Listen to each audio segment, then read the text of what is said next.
जो आयोजित की गई है, परम पूज्य संत श्री आसाराम जी बापू जी, उनके परिवार और उनकी संस्था से संबंधित ये प्रेस कॉन्फ्रेंस आयोजित की गई है विश्व हिंदू एकता मंच के द्वारा।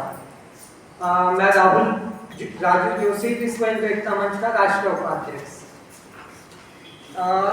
ये जो प्रेस, तो उसका एक मुख्य कारण है कि परम पूज्य संत श्री आसाराम जी बापू जी व उनके परिवार को की हत्या की साजिश उन्हीं के करीबी मैनेजमेंट के लोग द्वारा की जा रही है और षड्यंत्र पूर्वक उनको और उनके परिवार को एक झूठे और बेबुनियाद केस में फंसाया गया। लेकिन उसके पीछे जो साजिश करता है वो उन्हीं के आश्रम के मुख्य लोग हैं, जिसकी मैं संक्षिप्त में आप लोगों को जानकारी दे देता हूँ कि 15 अगस्त 2013 की जो लड़की ने, तथाकथित लड़की ने जो पूज्य बापू जी पे आरोप लगाए, जिसमें परम पूज्य संत श्री आसाराम जी बापू जी को जोधपुर सेशन न्यायालय द्वारा सजा हुई। लेकिन जो 15 अगस्त आप लोगों को पता होगा कि परम पूज्य संत श्री आसाराम जी बापू जी को पॉस्को के मामले में सजा हुई थी और वो पॉस्को का मामला आज भी जोधपुर हाईकोर्ट में पेंडिंग पड़ा हुआ है।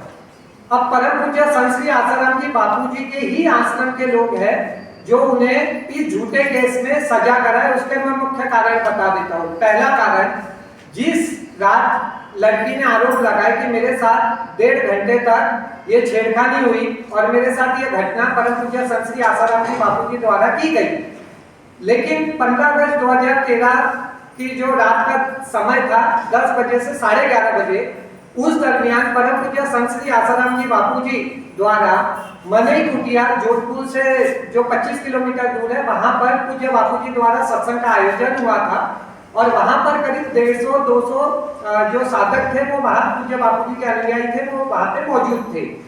और परम पूज्य संत श्री आसाराम जी बापू जी विश्व व्यापक संत है, जिनका 162 देशों में सत्संग चलता है। इतने बड़े संत का छोटा सा भी कोई कार्यक्रम होता था तो वहाँ वीडियोग्राफी और फोटोग्राफी होती थी। लेकिन जो 15 अगस्त 2013 की लड़की ने घटना का समय बताया, उस दरमियान के जो फोटोग्राफ थे, जो वीडियोग्राफ थे, वो सारे उन्हीं के मैनेजमेंट के द्वारा गायब कर दिए गए, क्योंकि जो पॉस्को का कानून बना था उसके अंदर एक नया प्रावधान आया था कि जो पॉस्को का जो आरोपी होता है उसे ये प्रूव करना होता है कि उसने ये काम नहीं किया है। लेकिन जब व्यक्ति पॉस्को के केस में जेल चले जाएगा तो कैसे प्रमाणित करेगा कि उसके द्वारा ये कृत्य नहीं हुआ। अब उसके बाद जब परम पूज्य संत श्री बापू जी के ऊपर आरोप लगे और उन्हें जोधपुर पुलिस द्वारा समन भेजा गया 31 अगस्त 2013 के पहले जोधपुर में पहुंचने के लिए, तो उन्हीं के कुछ जो कानूनी सलाहकार थे, उन्हीं के आश्रम के जो लोग थे, वो लगातार परम पूज्य संत श्री आसाराम जी बापू को बरगला रहे थे कि आपको जोधपुर जाने की जरूरत नहीं है, हमने सेटिंग कर ली, हमने व्यवस्था कर ली है। इस तरीके से उन्हें गुमराह किया गया, क्योंकि परम पूज्य संत श्री आसाराम जी बापू जी को कानूनी ज्ञान नहीं है, क्योंकि वो अध्यात्म क्षेत्र में है तो उन्हें कानूनी चीजें नहीं पता थी। तो जो लीगल सलाहकारों ने उन्हें बताया, उन्होंने वही किया। उसके बाद उन्हें जोधपुर जाने नहीं दिया गया और 31 अगस्त 2013 की रात को इंदौर में उन्हें गिरफ्तार किया गया। जब उन्हें गिरफ्तार किया गया और पूज्य बापू जी का जब केस चलता है तो पॉस्को केस में सबसे पहले जो लड़की आरोप लगाती है तो उसकी एज राज्य सरकार प्रूफ करती है कि ये लड़की नाबालिग है या बालिग है। लेकिन परम पूज्य संत श्री आसाराम जी बापू जी प्रकरण में ये हुआ कि उन्हीं के केस में उन्हीं की लीगल टीम बोलती है कि हम लोग पूज्य बापू जी ट्रायल चलवाते हैं और एज का कोई प्रूव करने की जरूरत नहीं है, जबकि ये राज्य सरकार द्वारा निर्धारित किया जाना था कि लड़की बालिग है या नाबालिग है। और उन्होंने द्वारा जो अच्छे वकील थे, जैसे आप लोगों ने सुना होगा डॉक्टर सुब्रमण्य स्वामी जी भी पूज्य बापू जी के केस में आए थे, राम जेठमलानी जी भी पूज्य बापू जी के केस में आए थे, के मेनन साहब भी बापू जी के केस में आए थे, जोधपुर के जो जाने माने अधिवक्ता है नीलकमल गौड़ा जी, महाराष्ट्र के सोमनाथ लड्डा जी और जो सनातन संस्था के एडवोकेट है संजीव पुनालेकर जी और इसके अलावा बहुत जाने माने वकील आए, लेकिन उन्हें पूज्य बापूजी के केस में काम नहीं करने दिया गया।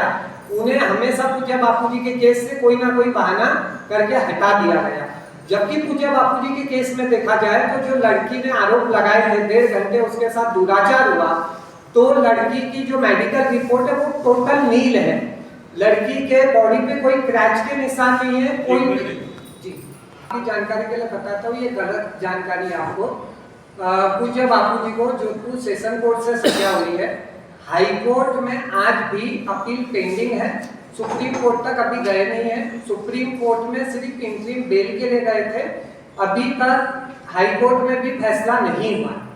ठीक है, ये जानकारी के लिए मैं आपको बता दे रहा हूँ। भारत की न्याय प्रणाली जो है हम उस पर उंगली नहीं उठा रहे, लेकिन सेशन कोर्ट में भी गलतियां होती है, तभी भारत में हाई कोर्ट सुप्रीम कोर्ट बने हैं, ताकि अगर सेशन कोर्ट से कोई गलती हो प्रकरण कोर्ट में है ना अभी जी। बापूजी की संस्था से रिलेटेड जो बात है, वर्तमान में पूज्य बापूजी इंटरिम बेल पे चल रहे इलाज के लिए सुप्रीम कोर्ट और हाई कोर्ट द्वारा 6 महीने की जमानत मिली है। पूज्य बापूजी को जो बेल मिली है तो उसमें पूज्य बापूजी को गैदरिंग करने की परमिशन नहीं है, लेकिन व्यक्तिगत तौर पे लोगों से मिलने की परमिशन है। तो जब पूज्य बापूजी स्वास्थ्य इलाज के लिए अहमदाबाद आए थे तो उस दरमियान हमारे करीब 10-15 शुभचिंतक पूज्य बापूजी से मुलाकात के लिए गए, और जब मुलाकात के लिए गए तो पूज्य बापूजी द्वारा उन्हें यह बताया गया कि जो हमारा केस देख रहे हैं, जो पूज्य बापूजी की जो लीगल टीम है, आश्रम के जो मुखिया लोग हैं, उन्होंने मेरे पीठ में छुरा घोंपा है, मुझे 12 साल से परगलाया था मेरे जेल में रहते हुए, और जिसका नाम था पंकज मिलचंदानी, उसे अर्जुन नाम से जाना जाता है, जिसका विषय मैं नोट प्लेस में आपको दे चुका हूँ। दूसरा, जिस व्यक्ति के बारे में पूज्य बापूजी ने बोला, नीता वैद्य, जो पूज्य बापूजी के आश्रम में वैद्य है और पूर्व में भी पूज्य बापूजी का इलाज देख रही थी, तो यही वो वैद्य है जो पूज्य बापूजी की हत्या की साजिश रच रही थी। पूज्य बापूजी को दवाइयों की भी कोई जानकारी नहीं, ये लोग कार्डों के माध्यम से या कोई भी दवाइयों के माध्यम से स्लो पॉइजन पूज्य बापूजी को भेजा गया और बताया गया ये स्वास्थ्य संबंधित दवाई है, जिसका आज परिणाम है कि पूज्य बापूजी को 16 अत्यंत गंभीर बीमारियां ऑन रिकॉर्ड है मेडिकल, और इसी के ऊपर हाई कोर्ट और सुप्रीम कोर्ट ने बेल प्रोवाइड की है। तो पूज्य बापूजी को 16 अत्यंत गंभीर बीमारियां हुई, तो नीता वैद्य द्वारा भी पूज्य बापूजी के केस में भी रही गई और पूज्य बापूजी का इलाज भी देख रही थी, और हम जो साधक है उनसे पूज्य बापूजी के केस के नाम पे और पूज्य बापूजी के इलाज के नाम पे करोड़ों रुपया लिया गया, ये पूज्य बापूजी द्वारा बताया गया। उसके अलावा जो हमारे आश्रम के वक्ता है रामा और वासुदेवानंद, तो रामा, वासुदेवानंद और डॉक्टर प्रेम, ये लोग, इनके संबंध में भी पूज्य बापूजी ने हमें जानकारी दी। जो हमारे 10-15 भाई लोग मिलने गए थे पूज्य बापूजी से, तो पूज्य बापूजी जानकारी दी है कि रामा, वासुदेवानंद और डॉक्टर प्रेम द्वारा भी साधकों को बरगलाया गया, हमारे खिलाफ षड्यंत्र रचा गया, लेकिन साधकों को यह बताया गया कि पूज्य बापूजी एकांतवास में गए, पूज्य बापूजी लीला कर रहे, लेकिन पूज्य बापूजी के खिलाफ जो षड्यंत्र हुआ वो किसी साधकों को बताया नहीं गया, जो करोड़ों साधकों की आवाज को दबाया गया। उसके अलावा जो आश्रम में आज भी मुख्य पदों पर बैठे हुए पूज्य बापूजी के जेल में रहते हुए 2016 में जो परम पूज्य संत श्री आसाराम जी बापू आश्रम व गुरुकुल है वो पूज्य बापूजी के नाम पे थे। 2016 में पूज्य बापूजी को ये झूठ बोल के कि बापूजी आप इस संस्था से अलग हो जाओ क्योंकि आपके ऊपर जो धाराएं लगी है, उस प्रकरण को लेकर इन्होंने पूज्य बापूजी से 2016 में पेपर साइन कराया और पूज्य बापूजी को इस संस्था से अलग कर दिया गया। पूज्य बापूजी के सुपुत्र परम पूज्य नारायण साईं जी, पूज्य बापूजी की धर्मपत्नी लक्ष्मी मैया जी और पूज्य बापूजी के बेटी भारती श्री जी, इनका आज आश्रम में कोई किसी प्रकार से इस संस्था में कोई भी संबंध नहीं है, और वर्तमान में उनका जो परिवार भी है वो अलग आश्रम में रह रहा है, और वर्तमान में नारायण साईं जी भी जो अहमदाबाद हाईकोर्ट में विचाराधीन कहती है। हाँ, ये हमारी भावना है, पर पूरा विश्वास है। सेशन कोर्ट ने जो फैसला दिया, यदि सेशन कोर्ट में सही फैसले होते, ऐसा नहीं है, भारत के कई ऐसे केस है जो सेशन कोर्ट में सजा होने के बाद हाई कोर्ट की बात है कि सलमान खुर्शीद और भारत के जाने माने वकील रहते हुए भी पूज्य बापू जी को सेशन न्यायालय द्वारा सजा हुई, लेकिन वो वकील सिर्फ बेल के लिए आए थे। मैं आपकी जानकारी दे देता हूँ, सुब्रमण्य स्वामी जी बेल के लिए आए थे, राम जेठमलानी जी बेल के लिए आए थे, के मेनन जी केस के लिए आए थे, लेकिन ट्रायल कोर्ट के केस के लिए, लेकिन उन्हें केस लड़ने नहीं बताने के लिए सेशन कोर्ट से सजा हो गई, हम लोग मान्य कर रहे हैं। बापूजी को टिल ऑफ डेथ के 2 धाराओं में कन्विक्शन हुए, 376 F2 और 376 D, लाइफ सेंटेंस के टिल ऑफ डेथ के कन्विक्शन हुए। लेकिन अगर पूज्य बापूजी हाई कोर्ट से रिहा हो जाते हैं तो ये भी एक बहुत बड़ा प्रश्न चिन्ह है। यदि हाई कोर्ट से पूज्य बापूजी विचारधीन है, यदि हाई कोर्ट में पूज्य बापूजी निर्दोष बरी हो जाते हैं, उनके 12 साल कौन लौटाएगा जो जेल में गए?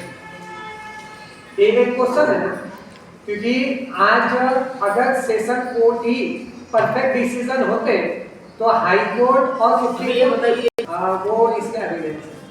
आपने ये भी कहा कि जो भोसले जो है, जो उनकी गुरु शिष्या है, उन्होंने मतलब उनको जो दवाइयाँ दी और बापू को इसकी जानकारी भी नहीं है, तो बापू तो इतने बड़े संत थे, फिर उनको मतलब दवाइयों की जानकारी कैसे नहीं? जी जी, मतलब बापू तो इतने बड़े संत मानते हैं, आप उनको स्वामी जी मानते हैं, फिर आप कह रहे कि उनको दवाइयों की जानकारी नहीं? संतों को तो ज़्यादा जानकारी रहती है। देखिए दवाइयों की जानकारी है, लेकिन दवाई में जैसे गलत चीज मिला के चले जाए तो उसकी बगैर टेस्ट के तो कोई जानकारी नहीं होगी ना। अभी आपकी मांग क्या है ये बताइए। हमारी मांग तो विश्व हिंदुत्व मंच द्वारा है स्पष्ट तौर पे कि जो पंकज मिश्रचंदानी है, नीता वैद है, रामा वक्ता है, वासुदेवानंद है और डॉक्टर प्रेम है, हम जो साधक है, साधक समाज इनका पूर्ण रूप से बहिष्कार कर रहा है। और मैंने स्पष्ट ये नोटिस में दिया भी है कि किसी भी प्रकार पूज्य बापूजी से केस से संबंधित या किसी भी प्रकार के जो संबंधित बापूजी की संस्था से रिलेटेड है, हमारे साधक इसको स्वीकार नहीं करेंगे और पूर्ण रूप से इनका हम साधक समाज बहिष्कार कर रहे हैं। क्योंकि मैंने स्पष्ट तौर पे कहा है कि पूज्य बापूजी के आश्रम के जो मुख्य पदों पर जो लोग बैठे हुए हैं वो पूज्य बापूजी की संस्था को हाईजैक कर चुके हैं और पूज्य बापूजी और उनके पूरे परिवार की हत्या की साजिश आज से ही नहीं, पूर्व से लगातार चली आ रही। 1400 समितियां जो पूज्य आज जैसे आम जनता को ये पता है कि पूज्य बापूजी को सजा हो गई, पूज्य बापूजी कारावास में, लेकिन इसके पीछे कौन साजिश करता है ये समाज को नहीं पता, जो आम जनता उसे नहीं पता। आज जैसे आम जनता को ये भी नहीं पता कि पूज्य बापूजी बाहर इलाज के लिए आए, बहुत सारी चीजें जो जनमानस को नहीं पता, जो आम जनता उनको नहीं पता। 2025 इंट्रीम बेल मिला, पैरोल नहीं मिला, इंट्रीम बेल। और कभी बापूजी बाहर ही है जी। आप जो 67,000 स्क्वायर फीट की, तो वो केस आपको शायद पता होगा, अहमदाबाद हाई कोर्ट में पेंडिंग पड़ा हुआ है, उसकी रेगुलर हियरिंग हो रही है। और जो बापूजी के आश्रम के आसपास जैसे जो खाली क्षेत्र होता था, यदि वहां पे गौशाला के हिसाब से 3 के सही डाल दिए गए तो उसे अतिक्रमण बताया गया, बाद में प्रशासन द्वारा वो अतिक्रमण हटा दिया गया। ये चीज है। डीके त्रिवेदी जी द्वारा पूज्य बापूजी और उनके पुत्र नारायण साईं जी को क्लीन चिट मिल चुकी है डीके त्रिवेदी की रिपोर्ट के द्वारा अहमदाबाद हाई कोर्ट से, वो केस क्लियर हो चुका है। बापूजी को बेल हुई है, उसमें पब्लिक गैदरिंग की परमिशन नहीं है। और जो हमारे 10-15 लोग गए थे, मैं आंसर कर देता हूँ, जो हमारे 10-15 लोग गए थे, जैसे कोई वृद्ध संत बीमार होता है या कोई भी व्यक्ति घर का बीमार होता है, तो हम शुभचिंतक लोग हालचाल लेने जाते हैं, तब उन लोगों को पूज्य बापूजी ने ये सारा प्रकरण बताया और उसको लेके अब हम लीगली कार्रवाई भी करने वाले हैं। जो हमारे 10-15 लोग हैं जो गवाह है बापूजी ने, जिन्हें स्वयं बोला है, हम उनको लेके अब बॉम्बे में इसके ऊपर एफआईआर होने वाली है जी। कि जैसे आपने बोला कि इसके गवाह क्या है, तो मैं विश्व हिंदू एकता मंच का राष्ट्रीय उपाध्यक्ष हूँ और मैं अभी कुछ न्यूज चैनल पे भी इस डिबेट के लिए आने वाला हूँ। जब मैं स्पष्ट तौर पे खुले में आके कह रहा हूँ, मेरे लेटर हेड के द्वारा मैं कह रहा हूँ, तो स्पष्ट तौर पे मुझे पता अगर मैं गलत रहूंगा तो मेरे ऊपर भी लीगल एक्शन हो सकता है, और अगर मेरी कोई भी बात गलत है तो मेरे ऊपर ये लोग कानूनी कार्रवाई कर सकते हैं। क्योंकि मैंने रोड प्रेस ये नागपुर में ही नहीं, लगभग पूरे भारत के न्यूज़पेपर में इसकी कवरेज चालू कर दी है, पूरे भारत के। विश्व एकता मंच द्वारा साधकों के बीच में पुणे के अंदर एक सभा आयोजित की गई। जोधपुर में 3 बार सभाएं आयोजित की गई, दिल्ली में भी सभाएं आयोजित की गई, और इसके अलावा लातूर, पुणे, मुंबई में भी सभा आयोजित की गई। उसके बाद मथुरा, गोवा तक भी स्टेटमेंट है कि उन्हीं के लोग उन्हें फंसा रहे। जब मैं कोर्ट में गया कि पूज्य बापूजी को बेल चाहिए, तो पूज्य बापूजी से साइन किया हुआ एक पेपर कोर्ट में पहुंच जाता है। वो वीडियो स्टेट में आप लोगों को दिखा दूंगा कि वहां पे ये बापूजी के द्वारा एक साइन किया हुआ पेपर आता है कि मुझे बेल नहीं, जेल चाहिए। अब कोई भी आरोपी हो वो ऐसे कैसे बोल सकता है कि मुझे बेल नहीं, जेल चाहिए? ये सुब्रमण्य स्वामी जी का स्टेटमेंट है जब वो जोधपुर में पूज्य बापूजी के बेल के लिए गए थे। उनका वीडियो स्टेटमेंट है, मैं आपको दिखा दूंगा। हो सकता 24 में आप सभी का स्वागत है। मित्रों, आपको बता दें कि विश्व हिंदू परिषद एकता मंच के हमारे साथ में राहुल इस समय जुड़े हैं।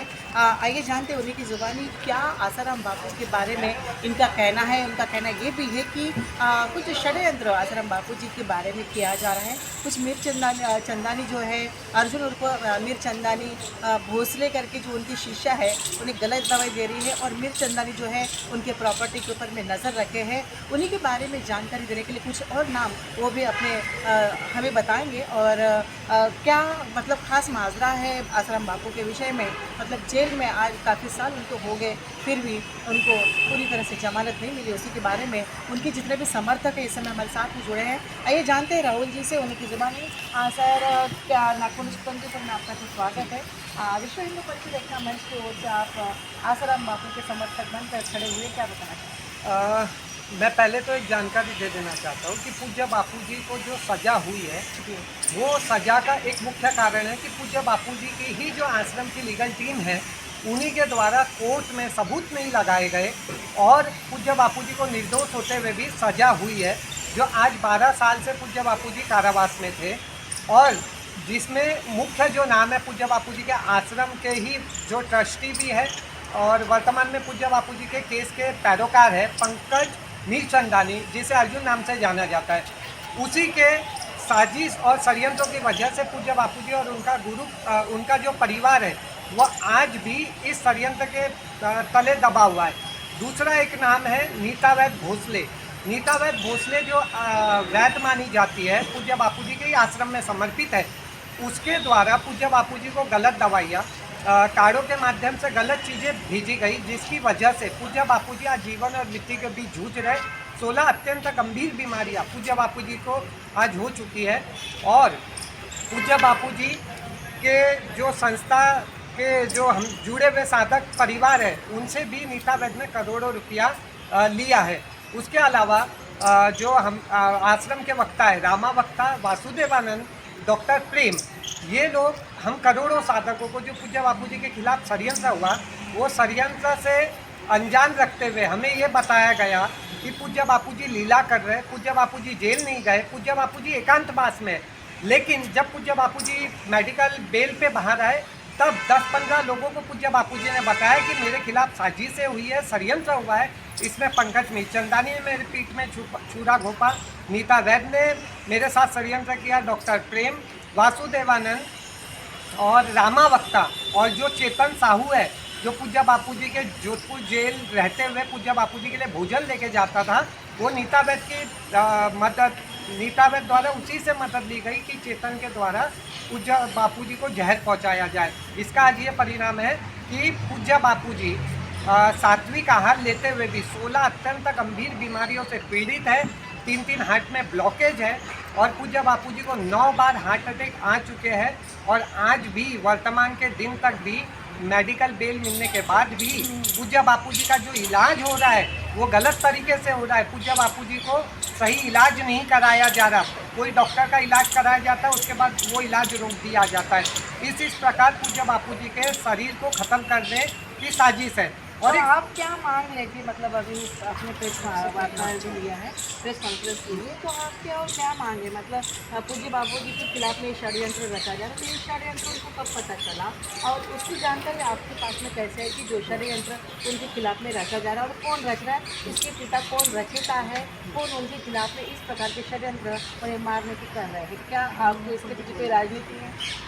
जी, मुझे ये लगता है कि ये आंतरिक षड्यंत्र है। बाहर की किसी के ऊपर उंगली उठाना सही नहीं होगा, क्योंकि पूज्य बापूजी कारावास से जो बाहर आए उसके बाद Ahmedabad high court, Jodhpur high court और माननीय सुप्रीम कोर्ट ने कई बार स्पष्ट कहा है कि आप पूज्य बापूजी के केस में अपील चलवाइए। अगर पूज्य बापूजी निर्दोष है तो अपील से पूज्य बापूजी निर्दोष बरी हो जाएंगे।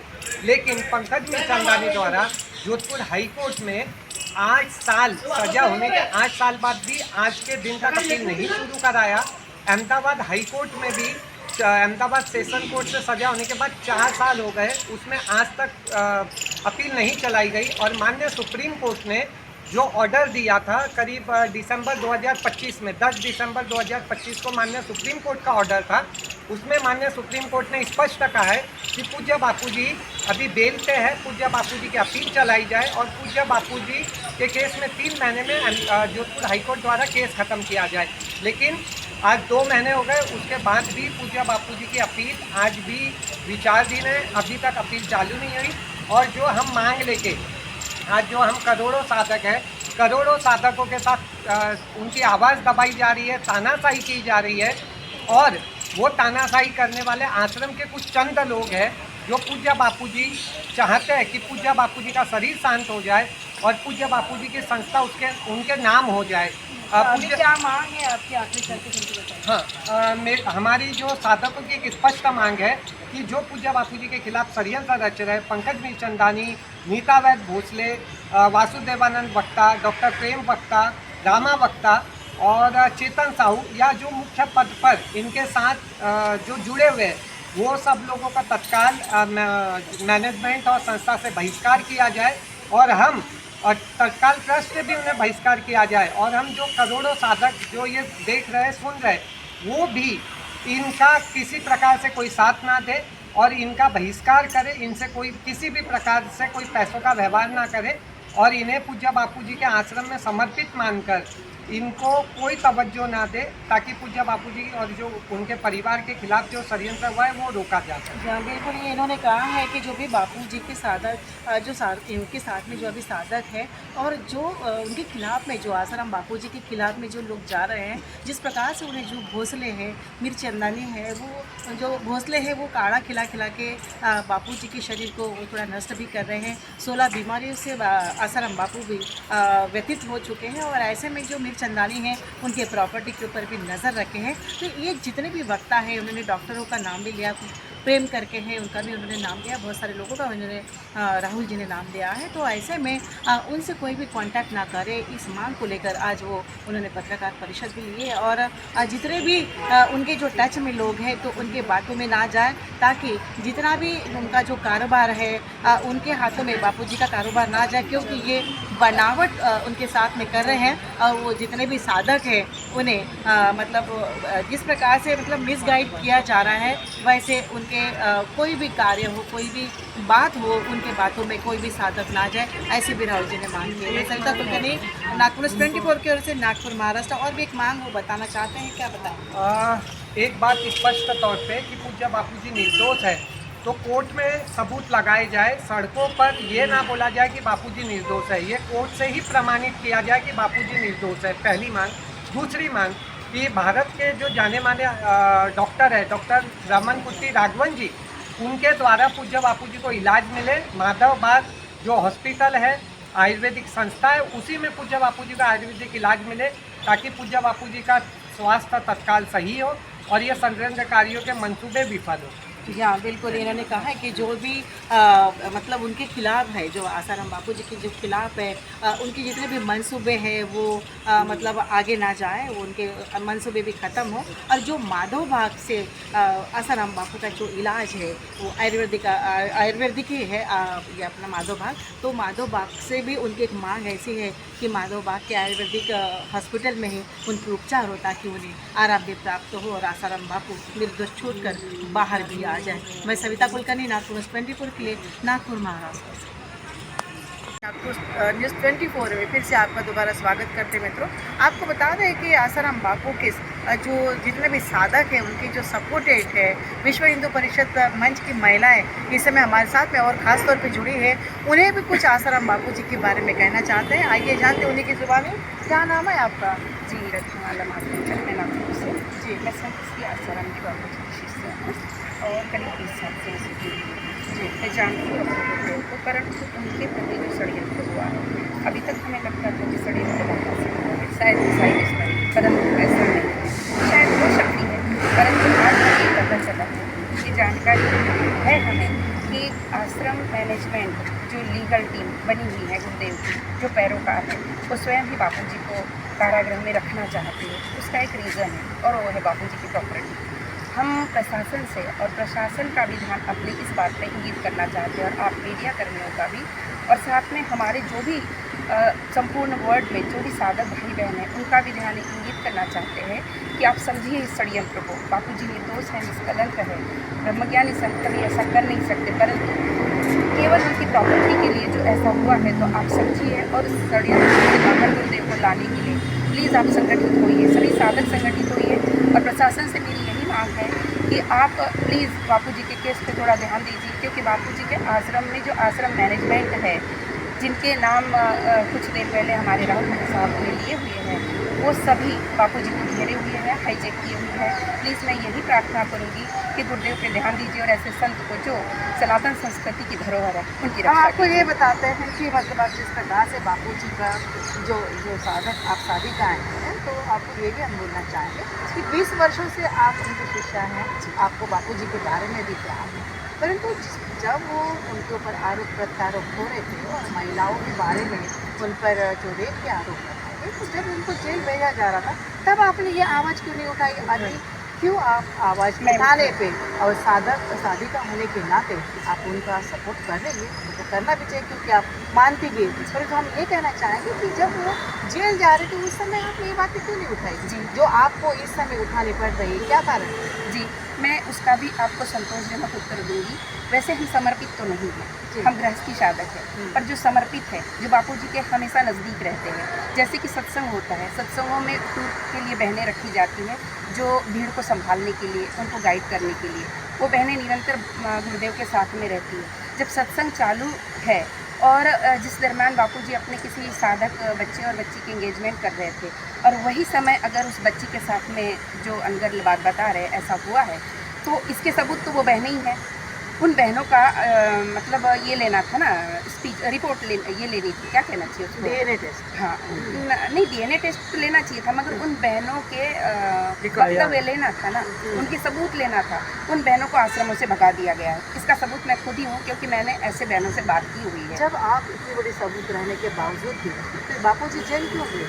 ये तो आपने सबूत के तौर पे सामने आना चाहिए। जी बिल्कुल, सबूत के तौर पे हमें सामने आना चाहिए, तो हमें लेना तो चाहिए हमारे आपको सबूत, जाना चाहिए इस बारे में। हमारा नाम डालना तो चाहिए। हमें अगर साइड कर देंगे और वो अलग अलग सबूत अगर सबूत देने वाले लाएंगे जो बनावटी है, तो वो तो सही सबूत देंगे ही नहीं ना। जब बनावटी आपको नजर आ रहा था, तो आप बनावटी लोगों के सामने आप अपनी एक महिला होने के नाते, एक साधिका होने के नाते आप अपनी आवाज़ उठा सकते जी थे। बिल्कुल। आप गवर्नर की, आप एक आई विटनेस भी बन सकते हैं। फिर आप मतलब साइड होने का कारण क्या, और आपको साइड किसने किया? जी, इसका नाम आप दे सकती है। जी साइड, वैसे साइड नहीं, इलीगल टीम जो है ना, हम किसी भी साधकों को बापू जी के नज़दीक या प्रशासन या किसी प्रकार का जो बोलने के लिए नहीं आने देते हैं। उनके जो लोग हैं बस उन्हीं को आने देते हैं। कैसे आएंगे? और इतना भी करके अगर हम गए तो उनके बंदे हैं। जैसे कि हमारे बापू जी ने एक संगठन बनाया था, युवा सेवा संघ। वो युवा सेवा संघ बापू जी की सुरक्षा के लिए नहीं, बल्कि उन षड्यंत्रकारियों की सुरक्षा के लिए वो कवच बने हुए हैं। वही हमें नहीं आने देते, तो मैडम हम कैसे जाएंगे और कैसे अपना वक्तव्य रखेंगे। क्या नाम है आपका? जी, मेरा नाम रत्नमाला माथुर। जी आई थे रत्नमाला जी माथनकर, उन्होंने बहुत सारी जानकारी मतलब जो नहीं मिली थी वो जानकारी भी उन्होंने अभी हमारे सामने एक साधिका होने के नाते, महिला होने के नाते उन्होंने बताया कि जिस प्रकार से उनके पास में पूरे विटनेसेस है कि बापूजी को किस प्रकार से लटकाया गया, किस प्रकार से आरोप प्रत्यारोप से उन्हें रचिता बनाया गया, मतलब जो रंग ढंग से जो कलाकारी करके उन्हें जो जेल में भेजा गया, परंतु उनकी वो आई विटनेसेस है और आई विटनेस होने के बावजूद भी उन्हें सामने नहीं आने दिया गया। और साथ में उन्होंने ये भी बताया कि युवा संगठन का एक उन्होंने संस्था भी स्थापन की थी, परंतु उन्हें बोलने दिया नहीं जा रहा और बनावट लोगों को सामने लाकर उनका जो पिक्चर है मतलब आसाराम बापू को जेल में भेजने का, वो किस प्रकार से रंग लाकर उन्हें जेल भेजा गया वो भी उन्होंने हमें जानकारी दी। और आपको ये भी बता दें कि वो सामने भी आना चाहती थी, परंतु उन्हें किसी कारणवश उनके जो और भी जो विरोधक थे उन्होंने उनको सामने नहीं आने दिया, जबकि वो इतने बड़े विटनेस है, आई विटनेस होने के बावजूद भी प्रशासन ने उनकी सुनवाई नहीं सुनी। और क्यों नहीं सुनी, इसके पीछे का क्या कारण है, कौन सी राजनीति इसके पीछे छिपी है, क्या आसाराम बापू को वापस जेल भेजने की फिर से इनकी रणनीति तैयार हो रही है, इसके पीछे भी एक गंभीर कारण हो सकता है। अभी तो पिक्चर बाकी है, ये तो सिर्फ ट्रेलर है, पिक्चर तो चलती रह रही है परंतु ट्रेलर का काम ट्रेलर ही कर रहा है और सामने में अभी और भी पिक्चर कितनी सामने आएगी, क्योंकि महिला साधकों के सामने जो हमारे सामने अभी महिलाएं थी माथनकर जी, उन्होंने अभी बताया तो ये भी एक गंभीर मामला है, परंतु इन्हें क्यों रोका जा रहा है ये भी अभी हम समझ नहीं पा रहे। इस गंभीर मुद्दे पर भी थोड़ा सा ध्यान हम केंद्रित करना चाहेंगे, क्योंकि प्रशासन के लिए वो एक विटनेस तौर पर भी सामने आ सकती है, तो ज़रूर एक बार उन्हें मौका दें और उनका भी एक विटनेस लिया जाए। मैं सविता कुलकर्णी, नागपुर 24 के लिए, नागपुर महाराष्ट्र से।